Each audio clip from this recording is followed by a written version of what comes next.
Olá, uma boa noite para você. Hoje o TV Notícias mostra as atividades do Dia Mundial de Conscientização da Violência contra o Idoso. E ainda informações sobre o concurso público da UFO e os detalhes sobre a consulta pública que acontece amanhã e tem o intuito de preservar o Teatro Municipal. Essas e outras informações você confere agora no TV Notícias.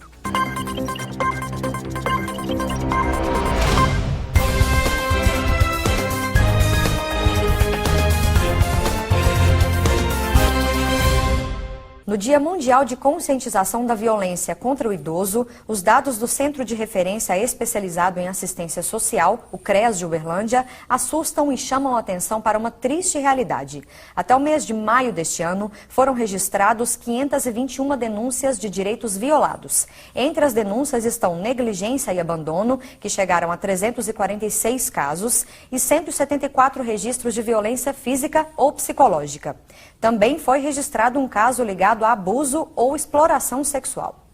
Esta turma dá um show de alegria e animação na dança. O motivo da comemoração é o Dia Mundial de Conscientização da Violência contra a Pessoa Idosa. A dona Vicentina se divertiu no evento. Te levanta seu astral, é bom para a saúde, é bom para entrosamento, mesmo a amizade.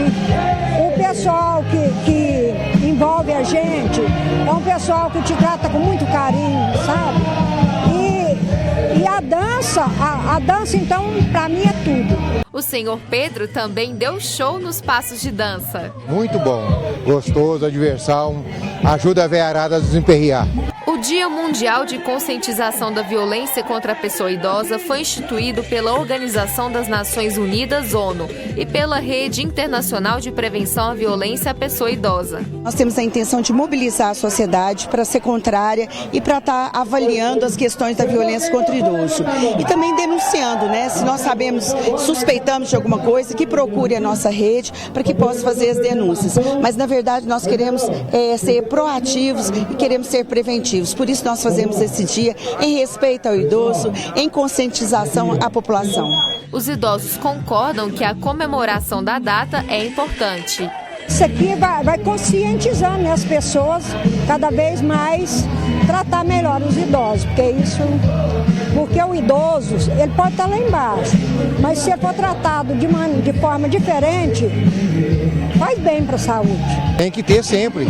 O evento realizado na Praça Sérgio Pacheco foi coordenado pela Rede Crescer da Proteção Social Básica, que faz parte da Secretaria de Desenvolvimento Social e Trabalho. À medida que eles estão na rede, trabalhando, fazendo seus trabalhos nas oficinas, a qualidade de vida, a saúde é muito melhor. Nós vamos tirá-los do atendimento médico e vamos levantar a autoestima deles. E agora vamos saber como fica a temperatura amanhã, quinta-feira. E em Uberlândia a previsão é de sol na maior parte do dia. Mínima prevista de 12 e máxima não passa de 24 graus. Confira como fica o tempo em outros municípios da região.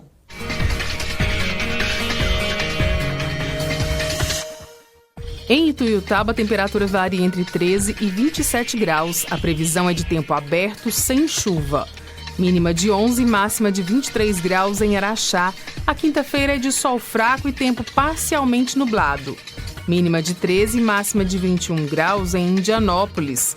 A quinta-feira também é de tempo nublado na cidade. Tempo aberto em Patrocínio, com queda acentuada da temperatura. Mínima de 9 graus e máxima de 23 graus. A Universidade Federal de Uberlândia divulgou o edital de concurso público com oferta de 9 vagas para cargos técnicos administrativos. A repórter Gislene Rodrigues tem os detalhes para a gente.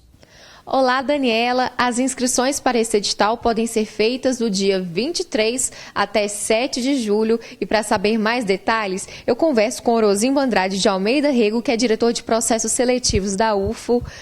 Orozimbo, explica para a gente, tem vagas que são destinadas para o ensino superior?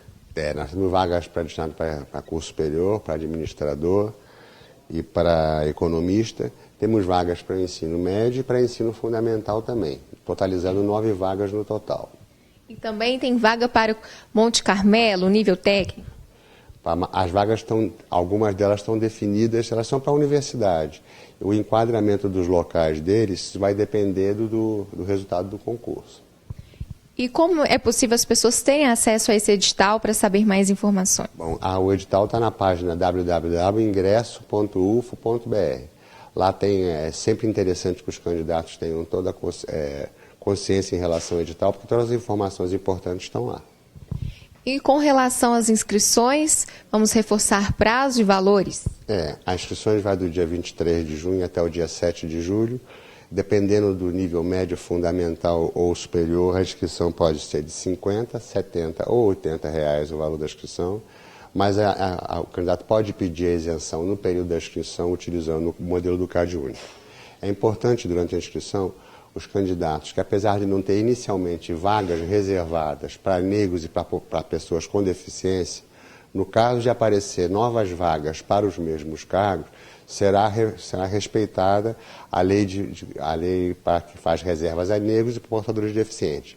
Então é importante que o candidato, ao se inscrever, ele dê essa informação sobre negros se ele é uma pessoa com deficiência. Obrigada, Gislene, pelas informações. E lembrando que as provas acontecem no dia 31 de julho, de 9 da manhã até 1h30 da tarde, no campus Santa Mônica da UFO.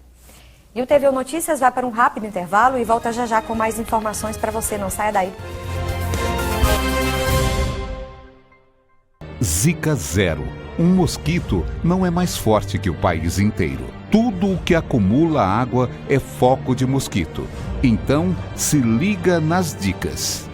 Troque a água dos vasos e plantas aquáticas e lave-as com escova, água e sabão uma vez por semana.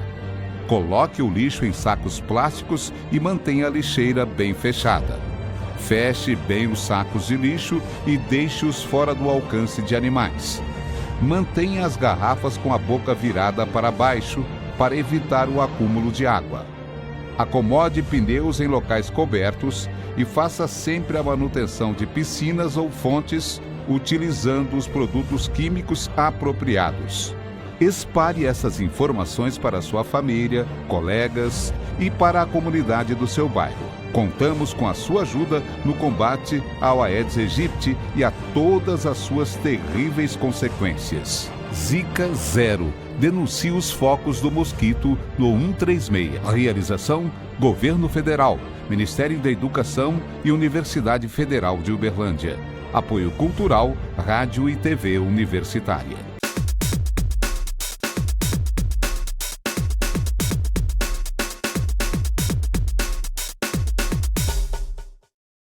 Principal centro de referência em serviços médico-veterinários na cidade de Uberlândia e região, o Hospital Veterinário da UFO oferece atendimento especializado a cães e gatos e outros animais, de pequeno e grande porte e silvestres. Realiza também exames laboratoriais e auxiliares, como procedimentos cirúrgicos em animais de pequeno porte, serviços de internação durante o horário de funcionamento do hospital, com a presença de docentes, médicos veterinários, residentes, enfermeiros e auxiliares clínicos. Os atendimentos aos animais de pequeno e grande porte e silvestres são de segunda a sexta-feira, das 7 da manhã às 15h30 da tarde, sem necessidade de agendamento. O valor das consultas é abaixo do valor cobrado no mercado. Localizado no bairro Umuarama, na Avenida Mato Grosso, número 3289, Bloco 2S, Campus Umuarama, Uberlândia, Minas Gerais.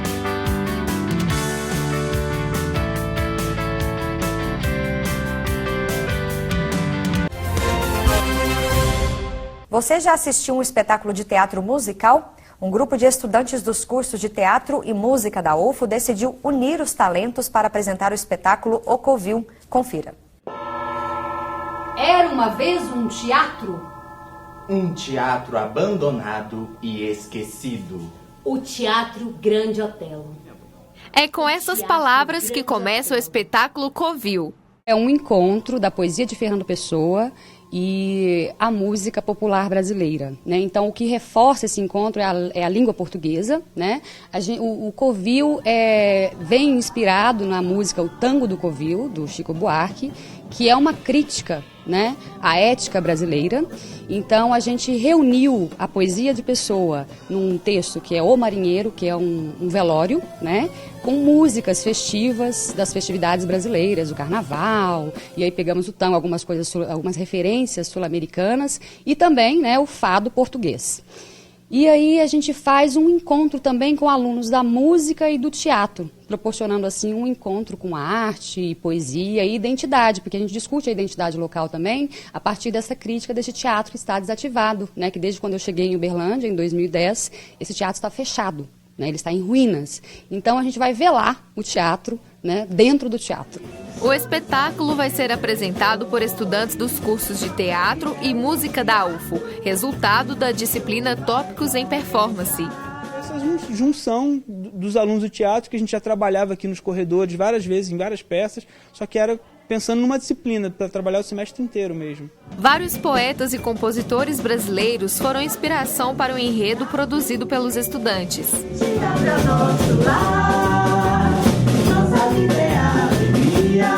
No primeiro momento, tirou as músicas bem por cima e foi trabalhando e olhando de acordo com a cena e desenvolvendo um arranjo. Aí, depois que o arranjo ficou pronto, a gente começou a ensaiar separadamente. E após 6 meses de preparação e muitos ensaios, os estudantes apresentam o espetáculo O Covil nesse mês de junho.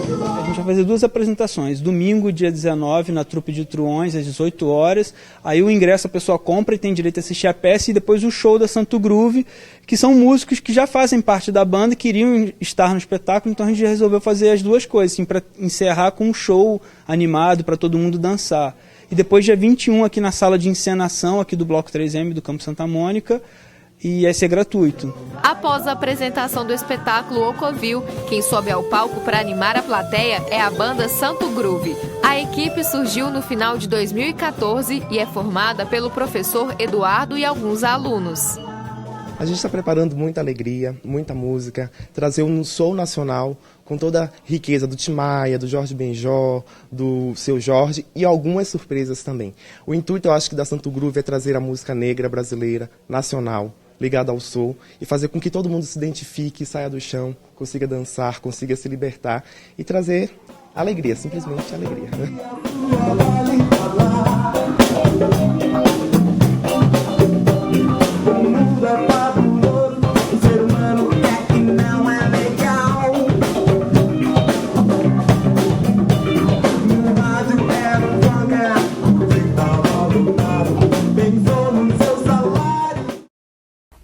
E ainda sobre arte, pensar em um modelo de gestão que preserve o Teatro Municipal de Uberlândia. Esse é o objetivo da consulta pública que acontece amanhã na cidade, e a gente vai entender agora o porquê dessa discussão com o secretário municipal de Cultura, Gilberto Neves, que está aqui comigo no estúdio novamente. Uma boa noite para você, Gilberto. Boa noite. Obrigada, viu, pela presença aqui no TV Notícias. Eu que agradeço. O que motivou essa consulta pública de amanhã aqui em Uberlândia? Primeiro, uma grande notícia que a gente tem que dar, de que o teatro realmente foi uma obra que a população aderiu. Nós temos já um levantamento de público presente e de espetáculo de julho de 2013 a dezembro de 2015, foram quase 220 mil pessoas frequentando os espaços do teatro interno e externo lá no pátio, né? 321 espetáculos, sendo 134 de fora e 177 de Uberlândia, de espetáculos locais. Então isso mostra que é um uso frequente. O teatro funciona de quarta a domingo, todas as semanas do ano, fecha somente em janeiro. Então você vê que é um uso constante e que todos os segmentos culturais e todas as linguagens artísticas, instituições, produtores culturais, artistas, academias de dança, teatro, músicos, todos querem e encontram uso no espaço. Porém, esse uso intenso e frequente, que é muito bem-vindo, ele gera um desgaste para o teatro. É natural, né? Isso também. É natural. É uma luz que queima, é um equipamento que para, é uma iluminação que tem que ser refeita, lá tem ar-condicionado, tem sistema de elevadores. Então, isso tudo gera necessidade de manutenção e reposição. Porém, nós temos um modelo de gestão hoje, que é o chamado fundo perdido, que é com base no orçamento da Secretaria, em que a gente encontra algumas dificuldades, porque é muito moroso, muito demorado o processo de aquisição, de compras, e isso muito leva a gente a demorar a repor peças e consertar estragos que ocorrem no teatro. Outra questão também, na parte de pessoal, nós, desde que começamos o governo em 2013, não tivemos ainda nenhum concurso público. Então, nós tivemos que colocar o pessoal técnico dentro do teatro por meio de contrato temporário de 2 anos. Só que existe agora uma lei que fala que não é qualquer área da prefeitura que pode contratar temporariamente por até 2 anos. E a cultura não é considerada atividade fim. Atividade fim, para a lei, é um médico na área da saúde, um professor na área da educação. Um técnico de som não é considerado atividade fim. Então é proibido a reposição de funcionário por contrato temporário. E enquanto não sai o concurso, nós ficamos numa situação difícil de pessoal para poder atender as necessidades de teatro, que são muitas. Outra questão que a gente olha também é que hoje a secretaria, a gente está gastando em média por ano entre 450 mil e 500 mil reais por ano. Isso é mais ou menos 33% dos recursos para despesas de custeio de manutenção que a secretaria tem. O dado é que nós temos 14 espaços culturais, biblioteca, arquivo, museu e assim por diante. O teatro consome 33% dessa verba. É muito bem gasto. Mas além dele ser um recurso ainda pouco para aquilo que o teatro demanda, nós não temos uma outra fonte de recurso. Então hoje, por exemplo, a legislação não permite que o teatro possa explorar o estacionamento, a bombonière, ou fazer publicidade no seu telão interno, como você vê nos cinemas. Então, são elementos que a gente quer informar ao setor cultural, à sociedade, aos empresários que hoje têm interesse na cultura, à imprensa, aos representantes políticos, para que a gente ache algum modelo de gestão que seja dado autonomia ao teatro. Porque o que eu defendo é que eu acho que o teatro tem que ter uma autonomia de gestão em relação à secretaria. Uma autonomia que não significa a falta de controle pela Secretaria de Cultura, mas que ele seja feito através de um contrato de metas, obrigações, para prestar um serviço de qualidade, com qualidade técnica. Porém, nós temos vários modelos. Nós temos o modelo Fundação Pública de Direito Público, que é o modelo do Teatro Pedro II de Ribeirão Preto. Ribeirão Preto tem Secretaria de Cultura e tem a Fundação Pública do Teatro Pedro II. Esse é o modelo. Nós temos a Fundação Pública de Direito Privado, que é o modelo que está criando a Fundasus, aqui em Uberlândia, que é outro modelo. Temos as organizações sociais e devem existir outros modelos no país afora e que nós podemos debater. Então, junto com a Conferência Municipal de Cultura, que debateu esse assunto, o Conselho Municipal de Política Cultural, entendemos que aprovar a necessidade desse debate com a sociedade, essa consulta pública que começa, né, nessa quinta-feira. Convidamos pessoas que já trabalham em diferentes modelos para vir dar essas informações. É uma primeira consulta, nós faremos outras consultas e depois que tivermos uma clareza de qual a melhor proposta, nós vamos elaborar junto com o Conselho de Cultura uma proposta que será enviada ao prefeito para tornar isso um projeto de lei e depois enviar para a Câmara de Vereadores. A ideia, então, é fazer uma proposta que dê autonomia, que seja profissional, que garanta a qualidade técnica e que permita um maior aporte de recursos para o teatro. Para o Teatro Municipal. Então, para a gente finalizar, a consulta é amanhã, 1h30 da tarde, não é isso? As pessoas podem dar sugestões, então, participar. Onde é que vai ser a consulta? Perfeitamente. Nós convidamos você aí em casa, que está nos assistindo, no Teatro de Bolso do Mercado Municipal, ali na Getúlio Vargas, esquina com o Olegário Maciel, ao lado dos Correios, a partir das 13h30, e nós teremos a presença da presidente da Fundação Teatro Pedro II de Ribeirão Preto, a presença também do advogado Renato Dolabella, que é presidente da Comissão de Terceiro Setor da OAB Minas Gerais, e o Dr. Rogério Zeidan, que foi assessor jurídico da Fundasus. Eles vão estar expondo para nós e todo mundo está convidado para trazer sua opinião, sua proposta, porque nós estamos numa fase de ouvir a sociedade. É a consulta pública. Tá certo. Muito obrigada pela sua entrevista, Gilberto. E o TVU Notícias vai para um rápido intervalo e eu volto em instantes. Não saia daí.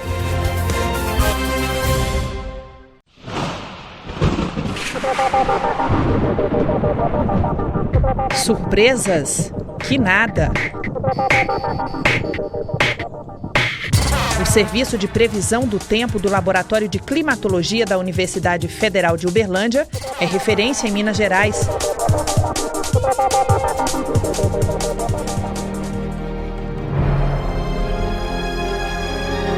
Informe-se 3239-4436.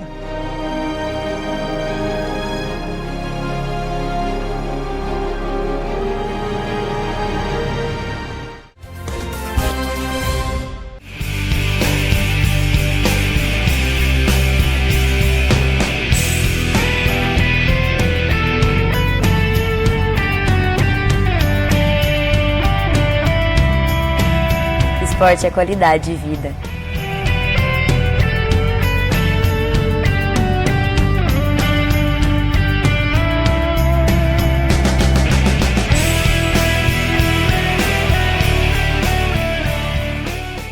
Transpirar muito as mãos, os pés ou as axilas é uma realidade enfrentada por muita gente. E sobre a sudorese excessiva, também conhecida como hiperidrose, nós vamos conversar agora com a dermatologista Fernanda Braga, que está aqui comigo no estúdio. Uma boa noite para você, doutora Fernanda. Boa noite. Muito obrigada, viu, pela presença aqui no TV Notícias. Obrigada pelo convite. Eu vim falar sobre esse excesso do suor. Ele é muito comum. Aqui na nossa cidade, em Uberlândia, é um lugar mais quente, o clima favorece, mas as causas, ela é muito relacionada com o paciente. Então, a gente sempre conversa com as pessoas, elas falam, umas suam mais, outras não suam. O excesso de suor, ele é uma patologia, porque pode comprometer o dia a dia do paciente. Mas a ausência de suor também tem que ser investigada. Então, isso é um alerta, porque muitas vezes as pessoas não se preocupam.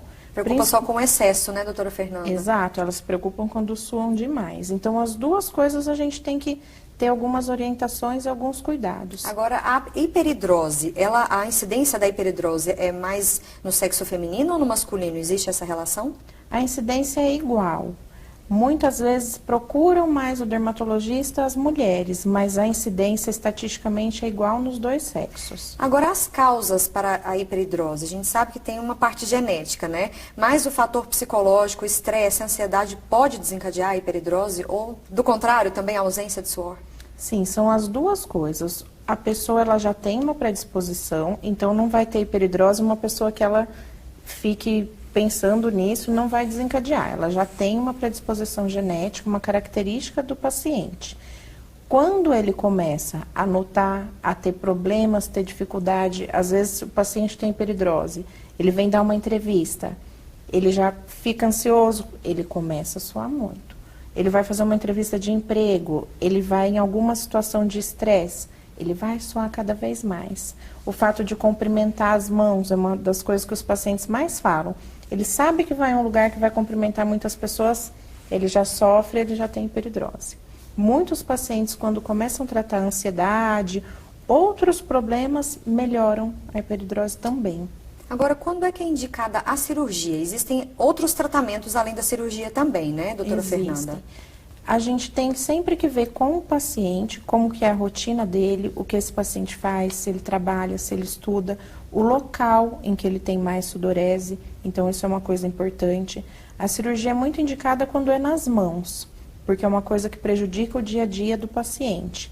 Então ele tem que passar com uma avaliação de um cirurgião torácico, fazer os exames pré-operatórios e nos casos mais graves indicado a cirurgia. Uma outra forma de avaliar quem precisa da cirurgia é seguir uma escala, um protocolo de tratamento. Então, a gente sempre começa pelo mais fácil, uso de tratamento tópico, com as orientações. Tem tratamento via oral, a gente tem mais de uma droga que o paciente pode tomar. Então, a gente também segue primeiro nessa parte. Tem como fazer uma cirurgia local quando é na axila. A gente consegue retirar as glândulas écrinas, que são do suor, nessa região. A toxina botulínica ajuda muito, principalmente em caso da axila. Mãos e pés também tem um resultado excelente, mas é uma área mais sensível. Então, nas mãos e nos pés, os pacientes sentem um pouquinho mais. Na axila, é um tratamento indolor. Então, a gente sempre tenta seguir essa escala. Faz uma investigação completa, dosa os eletrólitos, a gente vê se o paciente está tendo um real problema, se ele desidrata por suar muito. Faz toda uma investigação da parte da ansiedade e começa o tratamento nessa escala, como se a gente fosse aos poucos. É preciso fazer uma triagem completa, né, doutora Fernanda? Agora, esse tratamento é demorado? A cirurgia, por exemplo, é muito complexa? Os efeitos colaterais? Dá os detalhes pra gente. O tratamento tópico não tem efeito colateral. Pode acontecer, a gente usa muito cloreto de alumínio. Ele vai ocluir as glândulas do suor e aos poucos a gente consegue diminuir o número de glândulas. Então, se eu fizer uma biópsia, eu vejo que a pessoa ela passa a ter menos glândula só com o uso do produto tópico. Então, para a gente começar a ver resposta, pelo menos 30 dias, não é automático. Do tratamento tópico, é importante a gente sempre orienta muito o paciente se ele tem problema com o aumento de suor ou se ele também tem queixa do cheiro. Se ele se queixa de bromidrose, que é um odor ruim, a gente vai ter que fazer 2 tratamentos, tá? Então, isso é uma questão que também é importante. Se ele tiver só o cheiro ruim, não adianta eu dar um remédio para ele não suar, fazer uma cirurgia que o odor vai continuar. Então, isso é importante. Na cirurgia, o efeito é mais rápido, o paciente começa a ter efeito bem no pós-operatório rápido. E quando faz a toxina botulínica, o efeito é em média 15 dias. Com 1 mês o paciente retorna e a gente consegue fazer um teste para ver as áreas que ele tem o suor ainda. Onde ele ainda tem, a gente repete a aplicação. Tá certo, conversei com a doutora Fernanda Braga, dermatologista, que tirou as nossas dúvidas aqui no estúdio sobre hiperidrose. Muito obrigada pela sua entrevista. Obrigada. E daqui a pouco tem UFO no Plural, e na edição de hoje o jornalista Erivelton Rodrigues conversa com o professor do Instituto de Química, Antônio Otávio de Toledo, sobre uma pesquisa da Universidade Federal de Uberlândia que busca converter energia solar em combustível. UFO no Plural vai ao ar agora mesmo às 10 da noite e eu fico por aqui. Para você uma ótima noite, a gente se vê amanhã.